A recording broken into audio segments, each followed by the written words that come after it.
AP రాజకీయాల్లో మరో ఆసక్తికర పరిణామం జరిగింది. ఇటీవల వైఎస్ఆర్సీపీని వీడి కాంగ్రెస్ పార్టీలో చేరిన గుంటూరు జిల్లా మంగళగిరి ఎమ్మెల్యే ఆళ్ల రామకృష్ణారెడ్డి ట్విస్ట్ ఇచ్చారు. కాంగ్రెస్ పార్టీని వీడి మళ్ళీ వైఎస్ఆర్సీపీలో చేరబోతున్నట్టు తెలుస్తోంది. ఆయన ఈరోజు తాడేపల్లి క్యాంప్ ఆఫీస్కు ఆర్కే వెళ్లనున్నారు.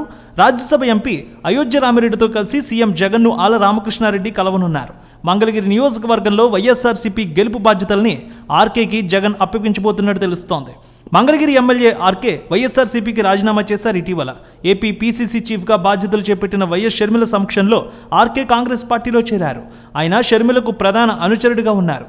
ఇంతలోనే ఆళ్ల రామకృష్ణారెడ్డి కీలక నిర్ణయం తీసుకున్నారు. మళ్ళీ పాతగూటికి వెళ్లబోతున్నారు. ఆర్కే 2 రోజుల క్రితం వైఎస్ఆర్సీపీ నేతల్ని కలిసినట్టు కూడా తెలుస్తోంది. వారితో జరిపిన చర్చలు సఫలమయ్యాయి. ఆర్కే ఈరోజు ముఖ్యమంత్రి జగన్ని కలవబోతున్నారు. ఆయన సోదరుడు అయోధ్య రామిరెడ్డితో కలిసి ఆయన కలవబోతున్నారు. ఆర్కేతో ఇటీవలే ఎంపీ విజయసాయిరెడ్డి కూడా మంతనాలు జరిపినట్టు తెలుస్తోంది. ఆర్కే మళ్ళీ పార్టీలోకి వస్తే మంగళగిరిలో వైసీపీ మరింత బలంగా మారుతుందని ఇటు పార్టీ పెద్దలు కూడా భావిస్తున్నారు.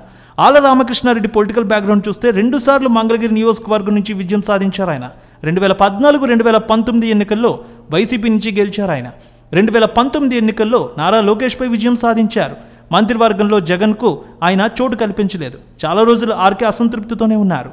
కొన్నాళ్ళ క్రితం గంజి చిరంజీవికి పార్టీ ఇన్ఛార్జిగా నియమించారు వైసీపీ అధినేత జగన్. దీంతో ఆళ్ల రామకృష్ణారెడ్డి తన ఎమ్మెల్యే పదవికి పార్టీ సభ్యత్వానికి రాజీనామా చేశారు.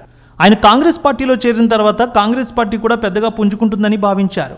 కానీ ఏపీలో కాంగ్రెస్ పార్టీ పెద్దగా ప్రభావాన్ని చూపించడం లేదు. ఇది ఒక కారణంగా ఉంది. జగన్ పార్టీ నుంచి కూడా ఆర్కేకు రాయబారం నడిచింది. ఆయన సోదరుడు రాజ్యసభ సభ్యుడు అయోధ్య రామిరెడ్డి సోదరుడైన ఆర్కేను బుజ్జగించడంలో సక్సెస్ అయ్యారు. పార్టీలో చేరితే మంగళగిరి సీటు కాకుండా కీలకమైన పదవి ఇచ్చేందుకు జగన్ సిద్ధమైనట్టు కూడా తెలుస్తోంది. దీంతో ఆర్కే తిరిగి వైసీపీలోకి వచ్చేందుకు అంగీకరించారు. ఈరోజు జగన్తో ఆయన భేటీ అవ్వబోతున్నారు. దీని తర్వాత ఆయన దీనిపై క్లారిటీ ఇవ్వబోతున్నారు. ఆర్కే రాజీనామాను స్పీకర్ కూడా ఆమోదించలేదు. అందుకని ఎమ్మెల్యే హోదాలోనే మళ్ళీ వైసీపీలో చేరతారని తెలుస్తోంది.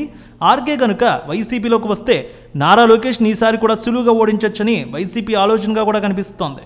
మొత్తానికి ఆయన మళ్ళీ రీఎంట్రీ ఇస్తే పార్టీలో ఏ విధంగా ఉంటుందనుకుంటున్నారు? మీ అభిప్రాయాన్ని కామెంట్ రూపంలో తెలియజేయండి.